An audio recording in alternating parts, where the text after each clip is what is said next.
जय श्री कृष्ण मित्रों, श्रीमद् भगवद गीता के इस रिचमेंट चैनल में आपका स्वागत है।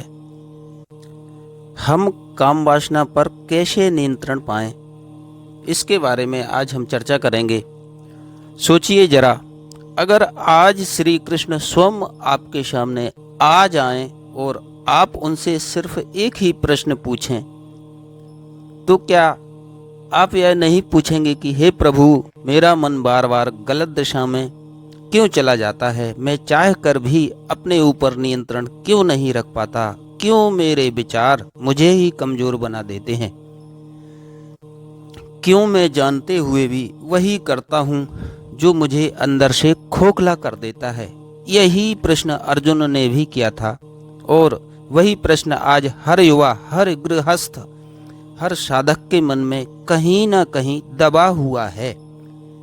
आज समाज जिस पीड़ा से गुजर रहा है, रिश्ते टूट रहे हैं, विश्वास खत्म हो रहा है, आत्महत्या जैसी घटनाएं बढ़ रही हैं, उसका मूल कारण कहीं ना कहीं मन पर नियंत्रण न होना और काम वासना का अनियंत्रित हो जाना है। और इसी कारण श्रीमद् भगवद गीता आज पहले से कहीं अधिक आवश्यक हो गई है। आज का मनुष्य बाहर से बहुत आधुनिक दिखता है, उसके हाथ में मोबाइल है, आंखों के सामने दुनिया है, लेकिन भीतर से वह अत्यंत अशांत है। उसका मन कभी स्थिर नहीं रहता, कभी इच्छाओं की आग में जलता है, कभी पश्चाताप की आग में। वह सुख चाहता है, लेकिन जिन रास्तों पर चलता है वे रास्ते अंत में उसे ही दुख देते हैं और फिर वह कहता है मेरी किस्मत खराब है, मेरा समय अच्छा नहीं है। लेकिन गीता कहती है कि दुख का कारण बाहर नहीं, भीतर है। श्री कृष्ण अर्जुन से स्पष्ट कहते हैं कि हे अर्जुन, यह जो काम वासना है यही मनुष्य का सबसे बड़ा शत्रु है। यह शत्रु बाहर से नहीं आता, यह हमारे भीतर ही जन्म लेता है। जैसे आग लकड़ी से ही पैदा होती है, वैसे ही वासना मन से ही उत्पन्न होती है। और जब मन पर नियंत्रण नहीं होता, तब वही मन हमें गुलाम बना लेता है। आज जो युवा रात भर मोबाइल देखते रहते हैं, जो जानते हैं कि यह गलत है फिर भी रुक नहीं पाते, जो एक बार नहीं बार बार उसी दलदल में गिरते हैं, वे बुरे नहीं हैं, बस गीता के ज्ञान से दूर हैं। श्री कृष्ण यह नहीं कहते कि इच्छाएं समाप्त कर दो, वे कहते हैं इच्छाओं को समझो। इच्छा और वासना में बहुत बड़ा अंतर है। इच्छा जीवन को आगे बढ़ाती है, लेकिन वासना जीवन को नीचे गिरा देती है। जब एक इच्छा केवल शरीर तक सीमित हो जाए, जब सुख केवल इंद्रियों में खोजा जाए, तब वही इच्छा काम वासना बन जाती है और फिर धीरे धीरे मनुष्य अपने विवेक को खो बैठता है। गीता हमें एक क्रम सिखाती है। पहले मन विषयों को देखता है, फिर उनमें आसक्ति पैदा होती है, फिर वही आसक्ति कामना बनती है, फिर कामना पूरी न होने पर क्रोध उत्पन्न होता है, क्रोध से मोह पैदा होता है और मोह से स्मृति भ्रमित हो जाती है, और जब स्मृति भ्रमित हो जाती है तब बुद्धि नष्ट हो जाती है, और बुद्धि नष्ट होते ही मनुष्य का पतन निश्चित हो जाता है। आज समाज में जो भी पतन हम देख रहे हैं वह इसी क्रम का परिणाम है। एक उदाहरण सुनिए। एक साधारण सा विद्यार्थी था, गांव से शहर पढ़ने आया। माता पिता ने बड़ी उम्मीदों से उसे भेजा था। शुरुआत में सब ठीक था, लेकिन फिर उसने मोबाइल लिया, सोशल मीडिया से जुड़ा और धीरे धीरे उसका मन पढ़ाई से हटकर गलत चीजों में उलझने लगा। रातें जागने लगा, दिन में थका रहता, मन हमेशा बेचैन रहता, पढ़ाई छूट गई, आत्मविश्वास टूट गया। एक दिन उसने कहा, मैं चाहता हूं कि यह सब छोड़ दूं, लेकिन मुझसे हो नहीं पाता। यही वह अवस्था है जहां गीता का ज्ञान जीवन बचा सकता है। श्री कृष्ण कहते हैं, हे अर्जुन, तुम कमजोर नहीं हो, तुम्हारी आत्मा अजर अमर है, लेकिन तुम अपने मन के दास बन गए हो। मन को मित्र बनाओ, शत्रु मत बनने दो। मन यदि वश में हो जाए तो वही मन मोक्ष का द्वार बन जाता है, और यदि वश में ना हो तो वही मन नरक का द्वार भी बन जाता है। काम वासना का समाधान गीता में बहुत स्पष्ट है। पहला समाधान है इंद्रिय संयम।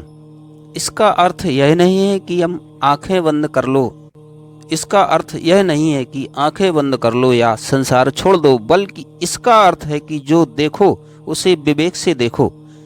हर दृश्य को अपने मन में प्रवेश की अनुमति मत दो। जैसे हर आने जाने वाले को अपने घर में नहीं बैठाया जाता, वैसे ही हर विचार को अपने मन में जगह मत दो। दूसरा समाधान है कर्मयोग। खाली मन सबसे बड़ा शत्रु है। जब मन खाली होता है तब वासना सबसे जल्दी हमला करती है। इसलिए श्री कृष्ण कहते हैं, कर्म करो, कर्तव्य में लगे रहो, सेवा में लगे रहो। जब मन किसी उच्च उद्देश्य में लगा रहता है तब वह नीचे नहीं गिरता। तीसरा और सबसे बड़ा समाधान है भक्ति।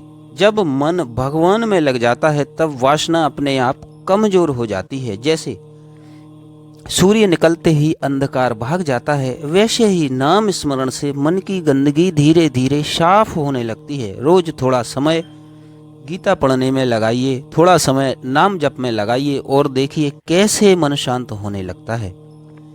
गीता यह नहीं कहती कि तुम संसार छोड़ दो। गीता कहती है संसार में रहो, लेकिन संसार को अपने भीतर मत बसने दो। गृहस्थ भी संयमी हो सकता है, युवा भी ब्रह्मचर्य का पालन कर सकता है। ब्रह्मचर्य का अर्थ केवल शरीर का संयम नहीं, विचारों की पवित्रता है। जब विचार शुद्ध हो जाते हैं तब कर्म स्वतः शुद्ध हो जाते हैं। आज बहुत से लोग कहते हैं यह तो आज के समय में संभव नहीं है, लेकिन याद रखिए गीता किसी युग के लिए नहीं, हर युग के लिए है। अर्जुन भी इसी संसार में था, युद्ध के मैदान में था, उसके सामने भी समस्याएं थी, लेकिन श्री कृष्ण ने उसे भागने को नहीं कहा, बल्कि उसे जागने को कहा। काम वासना आपको सुख का वादा देती है, लेकिन अंत में आपको खालीपन देती है। जितना आप उसे खिलाते हैं उतनी ही वह भूखी होती है, यह कभी संतुष्ट नहीं होती। इसलिए श्री कृष्ण कहते हैं इससे मित्रता मत करो, इससे सावधान रहो। जो मनुष्य समय रहते इसे पहचान लेता है वही वास्तव में बुद्धिमान है। आज अगर आप यह वीडियो देख रहे हैं तो समझिए कि यह कोई संयोग नहीं, कहीं न कहीं आपकी आत्मा गीता के इस संदेश को सुनना चाहती थी। आप बुरे नहीं हैं, आप कमजोर नहीं हैं, आप सिर्फ भटके हुए हैं और गीता भटके हुए को रास्ता दिखाने के लिए ही है। धीरे धीरे अपने जीवन में छोटे छोटे बदलाव लाइए, गलत संगति से दूर रहिए, अच्छे विचारों के साथ रहिए। सुबह उठकर थोड़ी देर भगवान का स्मरण कीजिए। रात को सोने से पहले अपने दिन का आत्मचिंतन कीजिए।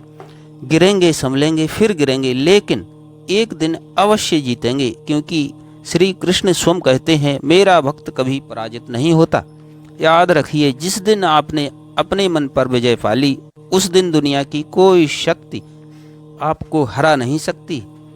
वही वास्तविक सफलता है, वही वास्तविक पुरुषार्थ है, वही गीता का सार है। अगर यह विचार आपके मन को छू रहे हों, अगर आपको लग रहा हो कि यह ज्ञान आज के समय में हर व्यक्ति तक पहुंचना चाहिए, तो कृपया इस वीडियो को लाइक करें, चैनल को सब्सक्राइब करें और इसे उन लोगों तक जरूर पहुंचाएं जो आज भीतर से संघर्ष कर रहे हैं। जय श्री कृष्ण।